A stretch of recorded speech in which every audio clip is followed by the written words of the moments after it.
Okay, so good morning. Today's daf is daf Kafchet 28 in Masechah Shevuot. As we approach the holiday of Shavuot, meaning different things, weeks and oaths.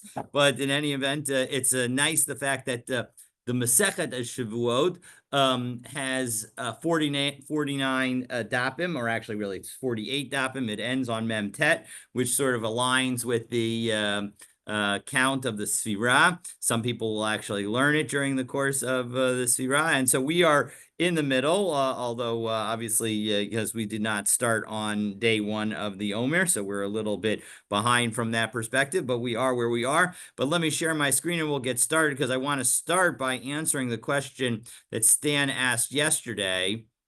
And so let me share my screen. Now, he asked about an oath made to oneself. Is an oath made to oneself binding? Well, it was covered very briefly on Kaf Vav Amud Bet, where Shmuel said that if one decides to do something in his heart, he must have the commitment come out of his mouth to be binding. Because the Torah says in, Vayikra Perek Hey Pasuk Dalid, that it has to be what's the language? Well, the translation is an uttering with his lips, but the literal language is the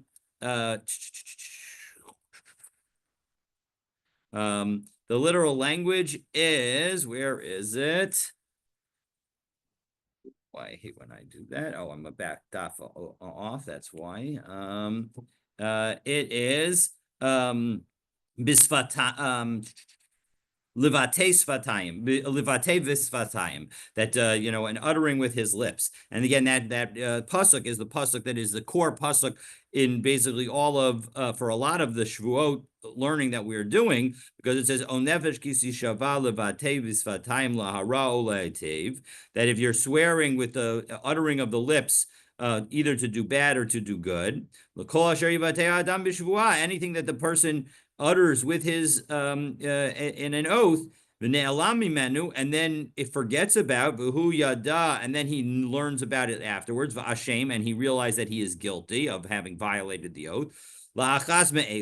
From either of these, either the good or the bad. So then the psukim then continue and give the korbanot, the olav yored, the larger and the smaller animals, to say, you have to bring one of them if you violate the oath. So the answer to your question is that at least with respect to plain oaths of, like, somebody saying that they're going to swear to eat this cookie or not eat this cookie, that has to leave your lips in order to be obligated. Now, the Gemara then goes on and questions this, because the implication is that when you donate something to the Beit HaMikdash or to the Mishkan, is the psukim were about the Mishkan, that you can do it in your heart, that whoever wanted to do something in his heart came to give to the Beit HaMikdash. And so if you were to think into your heart that you wanted to give some amount of tzedakah, etc., then there is an argument that if you intend to make that a commitment, then maybe you actually have to do that. But in general, the answer is that you do not. So that's the first piece that I wanted to talk about. So then now the second piece. Now we get to the Daf Kafchet. Now yesterday we learned in the Mishnah on Kaf Zayin Amud Bet that if one makes the same Shevuot Bitoy 3 times, swearing to eat a piece of bread, one is only liable for a single violation. We also saw that Rava distinguishes between swearing not to eat this loaf, for which one is liable even if one eats an olive-size amount. The implication is I'm not going to eat any of this loaf. Or if you say that you're not going to eat it. And if you say you're not going to eat it, then you're only going to be liable if you eat the entire loaf. So remembering that distinction between eating this loaf, which is any amount, or effectively an olive-size amount, or eat it, for which you have to eat the whole thing, we're going to now pick up on the 6th line from the bottom of Kaf Zayin Amud Bet with another related ruling by Rava that is we're going to ask about based again on this distinction that we made yesterday between eating it, which is the entire amount, and eating the loaf, which is any amount. So Amarava, so we are 6 lines up, middle of the line on Kav Zayin Amabet. So Amarava, Nishba al Kikar va'achla, if you swear about a loaf and you eat it, obviously you're swearing not to eat the loaf.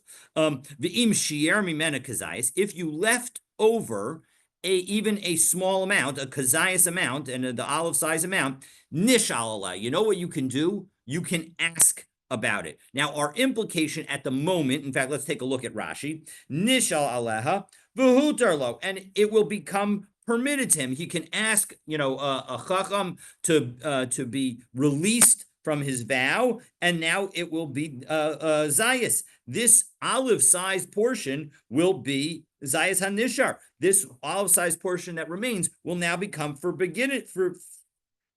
become permitted for him.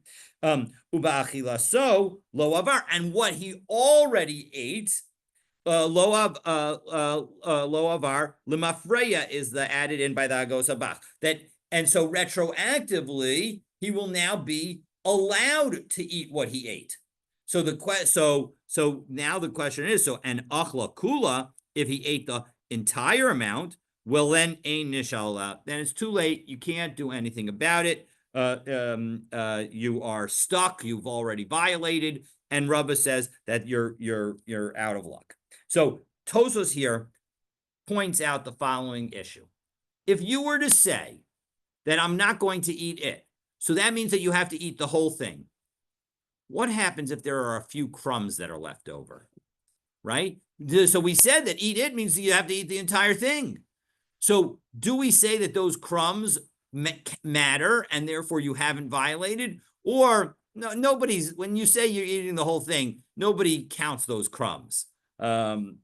I think about any kind of cake that comes in a box, etc. It always has some amount that's stuck to the box itself. So, right, do you have to actually scrape it out? Exactly. And of course, this goes in both directions, because let's say if you were to say that you're going to eat the whole thing, you have to worry about those crumbs.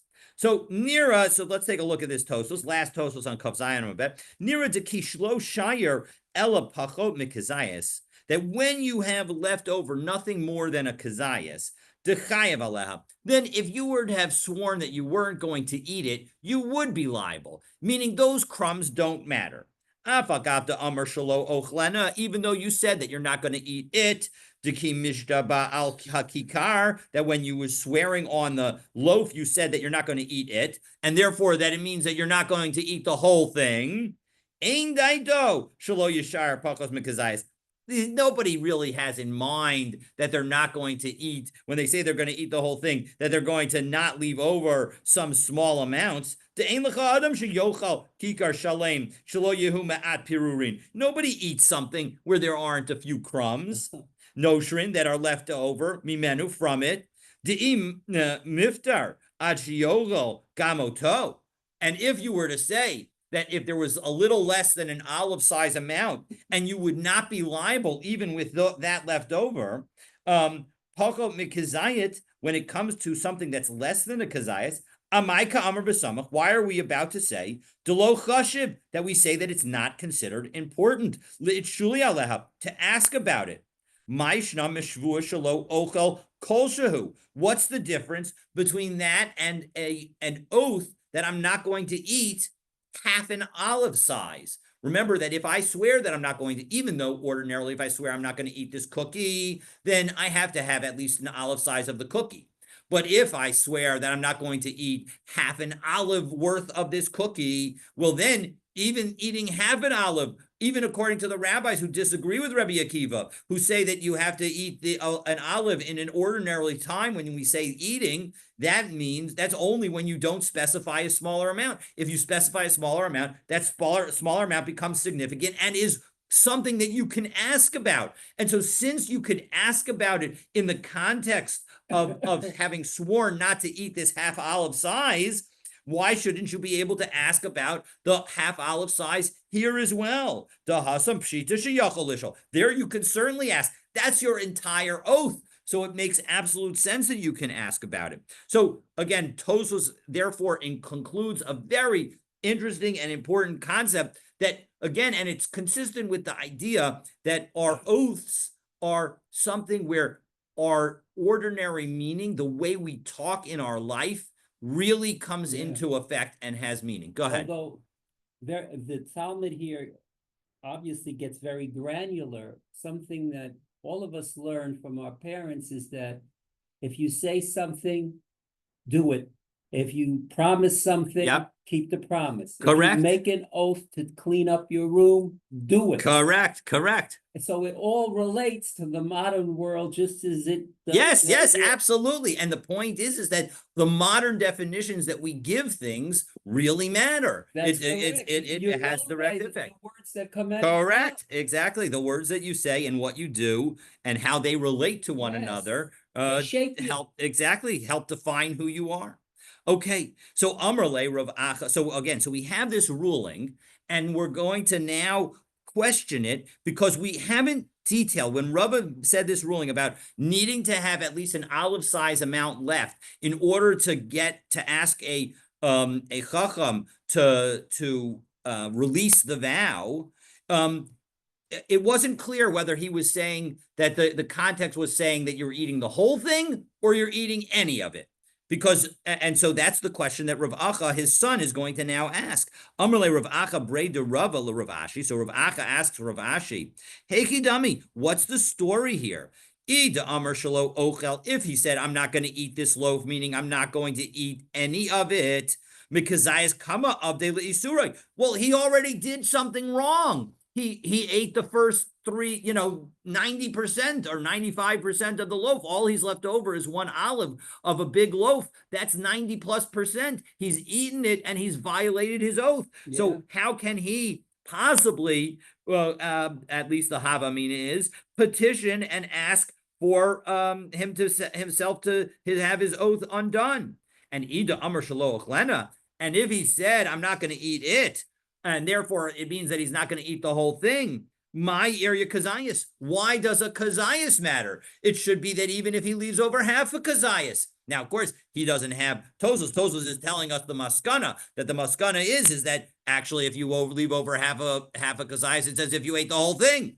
So let's take a look. Afilu kol shehu nami, as we turn to Kavchet Amud Aleph. So even if you eat if you leave over any amount, you should be able to ask for forgiveness. As Rashi says, shiur afilu kol shehu shiur, even if he leaves over any amount, nami alt me'akev, it should also prevent him from having violated the sin, shelo avar, that he will not have violated al shvua, so his shvua, because he has to eat the whole thing, v'roi l'she'ela, and therefore he should be able to ask. And so the fundamental implication and hava amina of this question is that if you have already violated, you cannot ask for forgiveness. And the answer is doesn't make a difference. You could say either way, and Rava's statement can still be true. Because if you say that it's referring, and by the way, even though it doesn't say it here, well, the halacha isn't like Rava. So it actually doesn't matter, l'halacha, what I'm about to say. But you can also understand this ibayis emish lo ochel, ibayis emish lo ochlena, that it doesn't make a difference which one he said, not just to mean that he could have meant either one, but maybe he actually means that both of them. But in any event, ibayis emish lo ochel, ibayis emish lo ochlena, doesn't make a difference whether he said, I'm not going to eat the loaf, and therefore I'm not going to eat any of it, or if he said I'm not going to eat it, meaning I'm not going to eat the whole thing. Because if he says he's not going to eat this loaf, and so as a result, it means that he's got to eat any single olive size, and therefore he'll have violated. But migu de mahanyalai she'ela akazayas basra. But nonetheless, even though if you in one moment of forgetting about your oath, you eat the entire amount, even though there are many olive sizes in that entire amount, you are only liable one time. And if you eat the whole thing with one warning, you're also only going to be liable one time. And so as a result, but each bite that you take is still prohibited because you still have the Shevuot. And so this olive size amount that is left still is prohibited to the person. And so as a result, he can ask to petition this olive size amount so that the oath is no longer binding on it. And you know what? And you know what happens? Well, if in fact the oath gets released, it doesn't get released from this moment.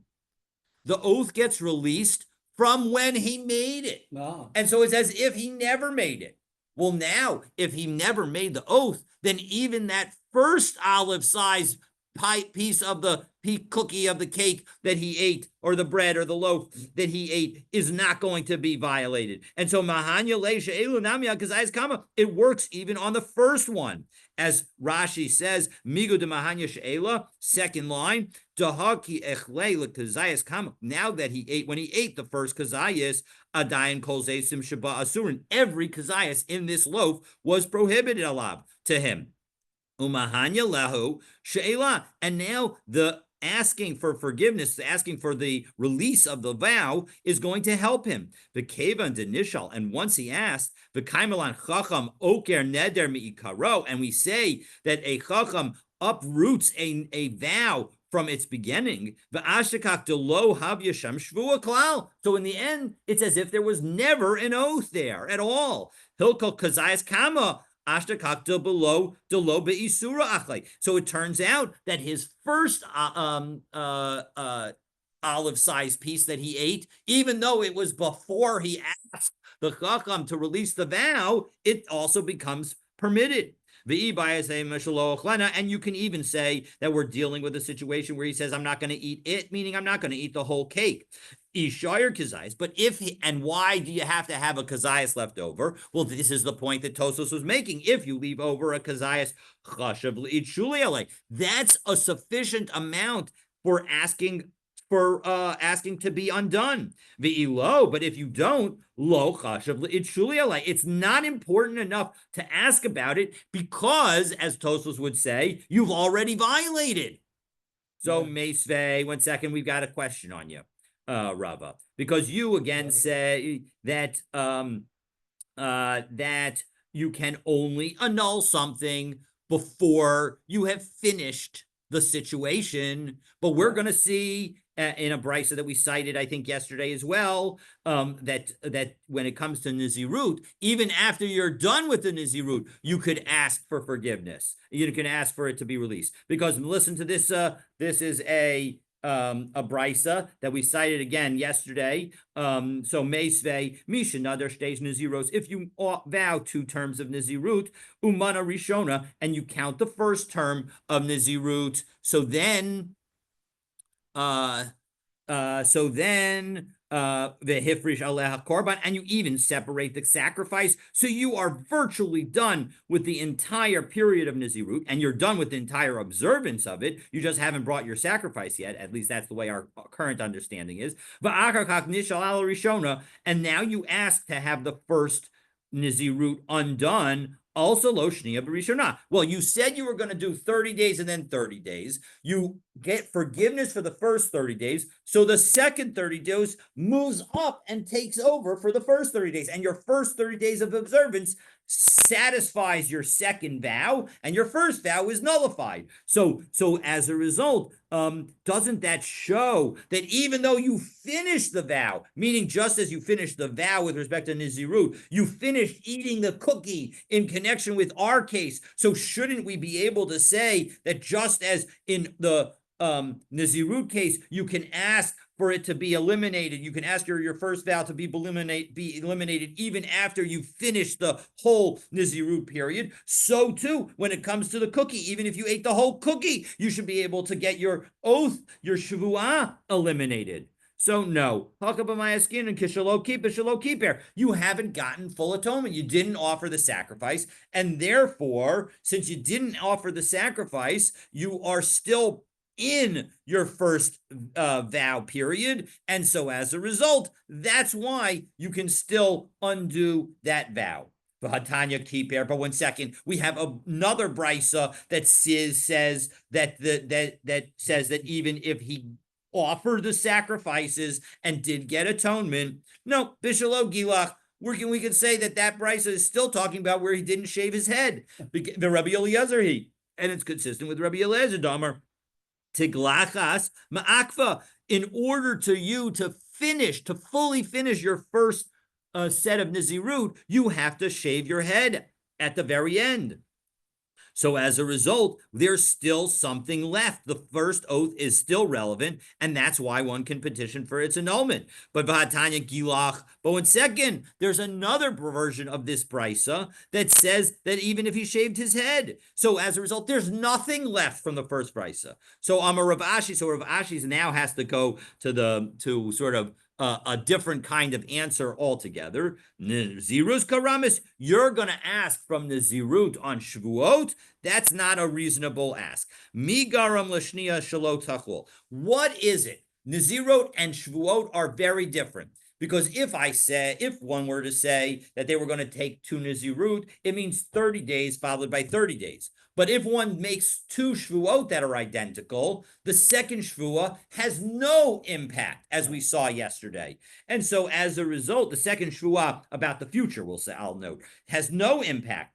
And so as a result, the only thing that prevents the second oath regarding Nazirut is the fact that you have the first one. So as a result, the entire time that you're even observing the second Shevuah of Nazirut, you're also effectively showing that the first one had some meaning, because the second one only has meaning now and not 30 days ago because of the first one. And so as a result, that's why you can continue to eliminate the first vow even after you've completed every aspect of it. Even after you've shaved your head and the first vow is completely done, you can still undo the first vow, because the second vow is lined up afterwards and is there and is ready to move up. And so as a result, the Aina. And now we've eliminated it. So as a result, the second vow can just move up. But when it comes to oaths, to Shevuot, now the second Shevuah that you make has no impact in the world, has no substance to it, so that it can somehow move into the place of the first one. And so as a result, that's why as soon as the first oath is done, you're done. There's nothing to be done anymore about it. So that's the answer to our question. Okay. So Amar Amar. So now we've again explained Rava. He can be talking about either situation, but you need to have some amount of the loaf left. Amemar disagrees. And Amemar is how we paskin. So let's look closely at what he says. Amemar Amar afilu achla kula. You know what? Even if you ate the entire thing, you can still nishal aleha. You can still ask for it to be released.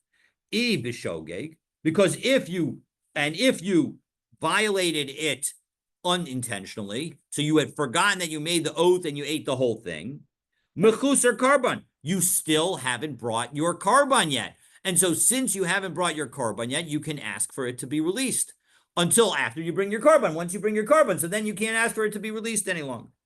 And ibemezid, and if you did it intentionally, mechusar malchus, you haven't gotten lashes. And so as a result, since you haven't gotten lashes, you still haven't gotten your atonement. And so as a result, there's still the possibility of undoing it. So aval kifatuhu al ha'amud, and now Amemar continues, but if the person gets tied to the post in order to get the lashes, that's already too late. Why does he say that? Kiddush Shmuel. That's because of Shmuel, because Shmuel says the following: to Amar Shmuel kifatu al ha'amud v'ratzman based in patur. That if somebody is tied to the post to get lashes and somehow he escapes, he undoes the knots, he's a magician or whatever, he's able to get out and he runs away, that's enough. And that's based on the following concept: take a look in the Rashi, last of the narrow lines in Rashi on Kaf Chet Amud Aleph. V'nisbaze Hasam Ratz v'nisbaze. He's embarrassed. He's ashamed. In this treatment of him, and so v'ika v'nikale achicha. And so as a result, there is this concept of your brother will be demeaned, and v'kevan shenikla. And once he is demeaned, harehu achicha. Now he's your brother again. So the point of the punishment is to lower the person in his own eyes and to have him feel that sense of shame. Once he's felt that sense of shame, then it's sufficient. But if so the point that we're going to now say, so velohi, but in fact, this analogy is not perfect. Hasam ruts, there he ran away. Hacha lo ruts, but here he didn't run away. And so as a result, it's only because he ran away and felt that sense of shame that we're going to let him off the hook from further lashes. But if he did not yet feel that sense of shame, and so as a result, and did not feel that embarrassment, he has to actually get the lashes before he will be treated again like a brother. But so the bottom line is that according to Ameimar, and this is how we paskin, that until you finish the whole thing, you can still get, and even once you finish the whole thing, you can still get atonement and get the vow released in order to avoid having violated it. And by the way, on some level, this is what we do every Yom Kippur, or Erev Yom Kippur, when we try to annul all our vows, that what we're effectively doing, even the vows that we have violated, we are trying to undo. Correct. Because it matters. We can undo them because we have not brought the korban if we did it by accident, and we haven't gotten lashes if we did it intentionally. So it makes sense for us to try to undo even vows that we have already violated. Okay, so now Gemara quotes another ruling by Rava, this one related to conditional oaths. I'm a Rava Shvushalo Ochel Kikarzu, Im Ochelzu. I'm not going to eat loaf number 2 if I eat loaf number 1. So V'achal Asa Rishona. So now he eats number 1, Bishogig. Not remembering, and here what we're going to understand, what not remembering is, he eats it not remembering that in fact he made this vow at all. Now V'hashniya b'mezid, but when he eats the second loaf, he remembers the vow, and he knows that it's forbidden. Patur. He's exempt. Why is he exempt? Let's take a look at Rashi. At the time that he ate the first loaf, kvar shachach, he's already forgotten bishvuaso, about his oath. But when he eats the prohibited one, number 2, he remembers his oath. And he intentionally violated his oath. Nonetheless, patur, he's exempt. Mimalkus, from lashes. Ba'afilu behasra, even if he's been warned, he's exempt. Lefi shelo chala shvua alav, because the oath never took effect, because the oath had a condition precedent. The condition precedent involved his activity, that I'm going to eat, that if I eat loaf 1, then loaf 2 will be prohibited. Shaharei b'shas achila rishona, because at the time that he ate loaf 1, shahaisa shvua reuya l'chol kvar shachuachaya, because at the time that he ate the first one, which is the moment that the oath becomes effective, he had forgotten about it. Below karina bei ha'adam b'shvua. This is not considered a person who is in the middle of an oath.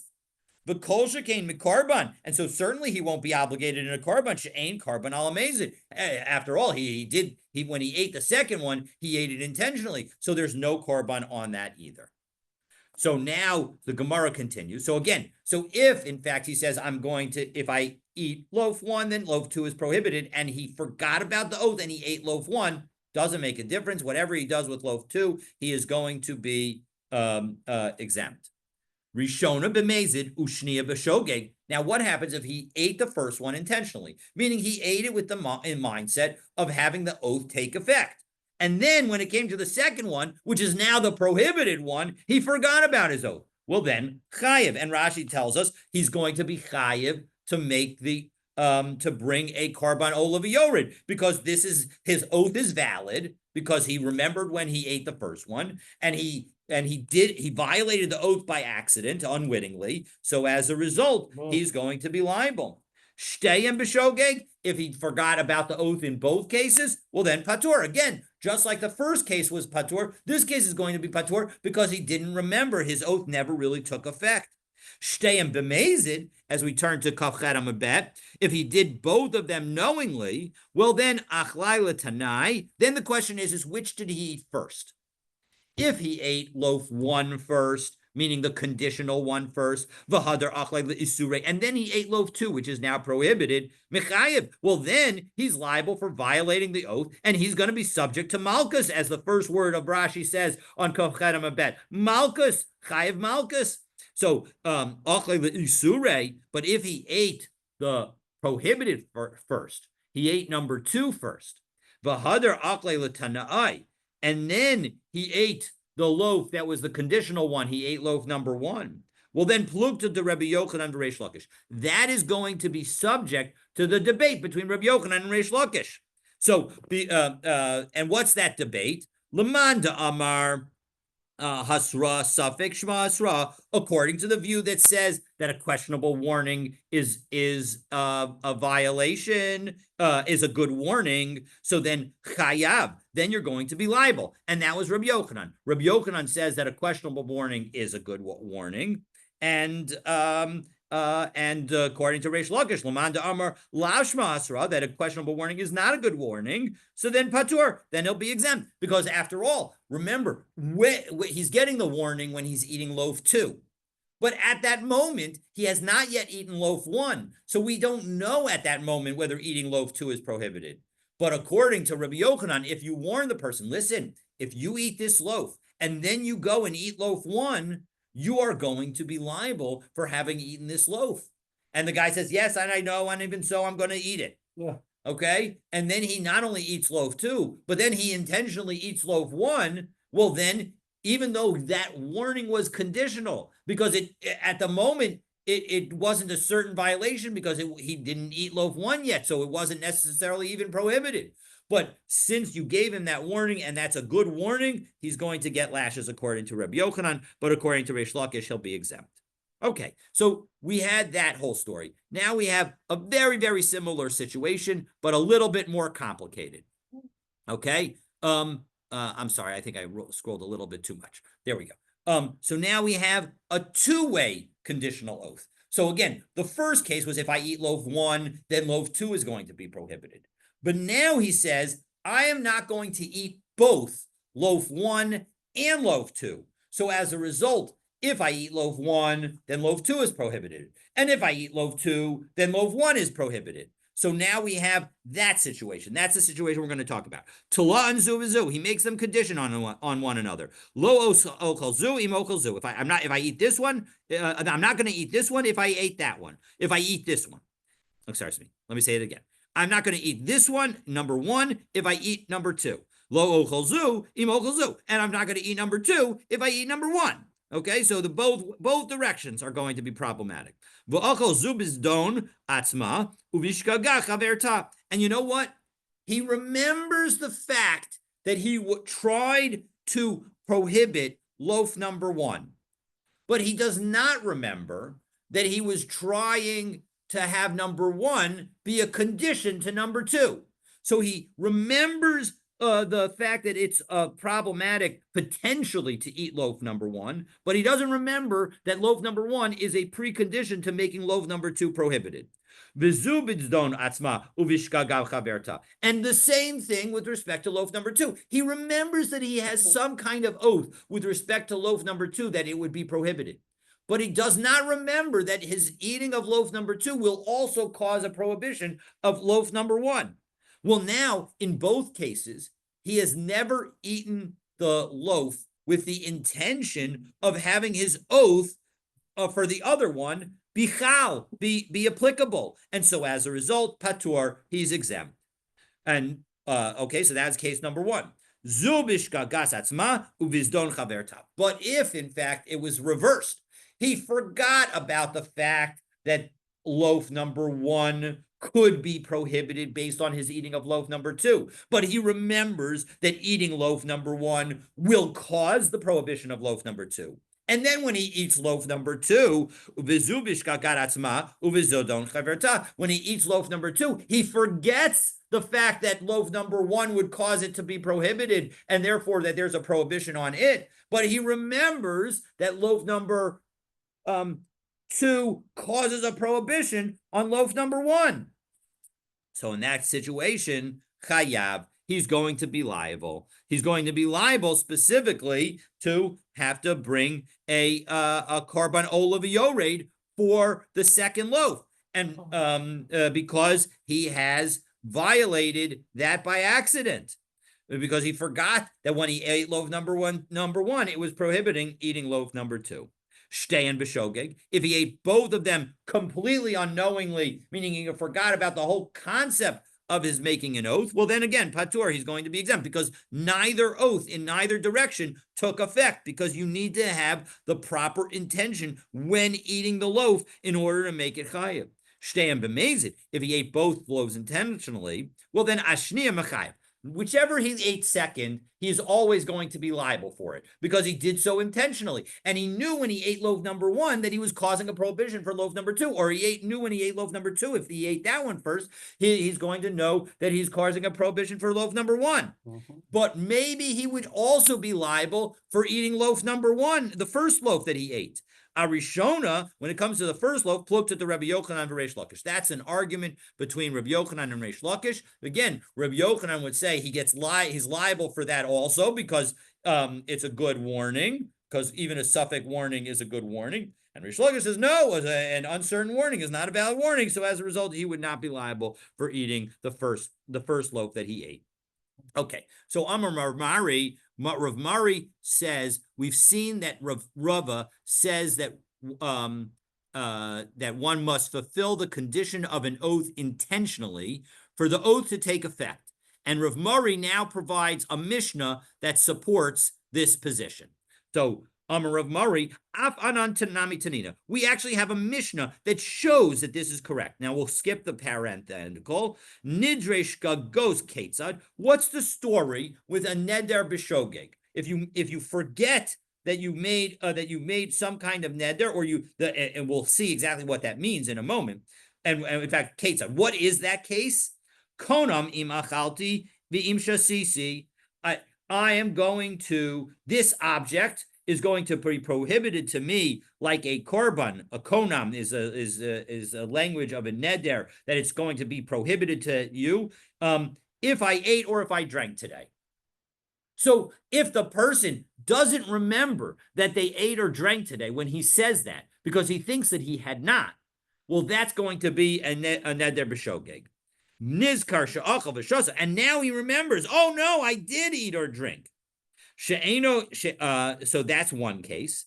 Now the other case, she'eni ochel, she'eni shosa. Or if he says that this object is going to be prohibited to me if I will eat or will drink. Okay, so then shachach v'achal v'shasa, and then he forgets about the oath and he actually does eat and does drink. Mutar. There is no oath. He's completely permitted. Vitani Allah, and we have a brisa concerning it, because that's about Nadarim. What about Shevuot? Keshem shenidre shgagos mutarin, just as an unwitting neder is permitted, kak Shevuot shgagos mutaros. So too, an unwitting oath is permitted. And so as a result, this supports Rava's ruling exactly as we have said. Now we have a great sense of conversation, a series of conversations between Avimi and his brother, all related to our topic and all helping us clarify it. And it's you can see, I can see in my mind the older brother, younger brother dynamic here. I'm not sure, but we're gonna assume Avimi is the older brother, Efa is the younger brother, and it's the classic, I'm gonna make sure you learned your lessons interaction between these two brothers. Efa Tani Shevuos Bei Rabbah. Efa was studying about the Shevuot, about oaths, in the yeshiva of Rabbah. Paga Bei Avimi Achua, and his brother Avimi met him. So Amar Lei, so he says, Avimi says to him, Shvua shelo achalti, shvua shelo achalti. If one were to say, I haven't eaten, mahu, what's the law? Now, of course, he had eaten, so he's sworn a false oath. He swore a false oath once, and then he swore a false oath twice. Now, what's the law? So, Amarle, Ava says back to him, Eino chayiv el achas. He's liable only once. After all, didn't our Mishnah say that if I swear that I'm not going to eat this loaf, and I swear I'm not going to eat this loaf, and then I eat the loaf, I'm only liable once? So isn't this similar? So, but actually, it's a mistake. So we'll take a look at Rashi 3, 6. From the bottom of the Rashi's 10 lines up, middle of the line, Eino chayiv el achas. Ta. He makes a mistake. Lomar shazu shvua al shvua. He thinks that this is one shvua on another shvua, so that therefore it's only one going to apply. So Amrlei Avimi says back to him, "I'm sorry, ishtabasht. You've made a mistake. Hare yatsa shvua l'sheker. These are false oaths, as Rashi says, beginning of the 9th line up from the bottom of the lines. Mishenishba harishona yatsa l'sheker mipiv. As soon as the words come out of his mouth, he's sworn a false oath. And it has its ramifications. The second oath is just a completely separate thing. It's on its own. You can't exempt it because of the past one that you swore. Because of the concept of one shvua can't go on another shvua. That only applies to the things in the future. Because then you're going and you're repeating a prohibition on yourself. As ha'isar, the prohibition that already exists. And so it's just like you were swearing to fulfill a mitzvah, which we say you've already sworn at Har Sinai, so that doesn't take effect. So it's only about the future. If I had not had this conversation, I'm totally with Afa in thinking that I would have said the exact same thing. Oh, of course, it's really one oath, because it's such an easy, it's like a great brain teaser. If you want to check to see whether somebody really understands Shavuos, you have to say, if I swear that I didn't eat, if I falsely swear that I didn't eat something yesterday, and then I make that oath again, how many times am I liable? Am I liable once or am I liable twice? And the answer is you're liable twice. Okay, so that is question number 1, but we're not done. So question number 2, Shvua shelo ochal teisha ve'eser. If I swear first that I'm not going to eat 9, and then I swear that I'm not going to eat 10 of something, mahu, what is the law? So for the response, Afa responds, chayav al kol achas va'achas. He's liable for each and every one, right? Because after all, he made 2 oaths, and they're different, right? One says 10, one says 9. First, he said he's not going to eat 9. Then he says he's not going to eat 10. And so as a result, when he eats that 10th one, he should be liable for a second thing. So Amrle ishtabasht. I'm sorry, but you made a mistake. Because when you said 9, because if he's not allowed to eat 9, Eser lo achel, he certainly can't eat 10. Right. And so as a result, the prohibition is really the same prohibition. You might have thought it's got a distinctness to it, but no, it's already included in the first one. And so as a result, you're not going to be liable. Third and final question, Shvua shelo ochel eser v'teisha.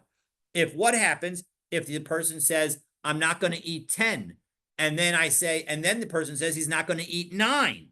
So mahu, what's this law? So Afa, thinking that he's learned for his lesson from the previous one, says Eino chayav el achas. Maybe he's only liable once, because after all, he's made 2 oaths. Both of them have amounts, but the bottom line is that they're really very similar oaths, and so we'll call them under the same concept, under the same heading. So Amrle, again, Avimi tricked him. Ishtabash, you've made a mistake. Esar hu delo achel. Because the first time when he says he's going to not eat 10, it means he's not going to eat 10. Hateja mi'achel, but he could eat 9. And so as a result, when he makes a second oath that he's not going to eat 9, it's a separate oath that has real mamashut to it. It has real effect. And so as a result, he's now, if he eats 10, he's going to be liable twice. Amar Abaye, you know what? Abaye says, I feel so bad for this Afa guy. You know what? I can tell you a way that actually Afa is right. Zimnin de mishkakas la lahad de Afa. I can find a situation where Afa is right, and Rashi says, de Ava, de Shvua shalo okal eser v'tesha, v'lo okal eser, v'okal eser, de eno chayav ela achas. That in a situation where a person swears, I'm not going to eat 9, I'm not going to eat 10, and then he actually goes ahead and eats 10, he's only going to be liable once, not twice. And how is that possible?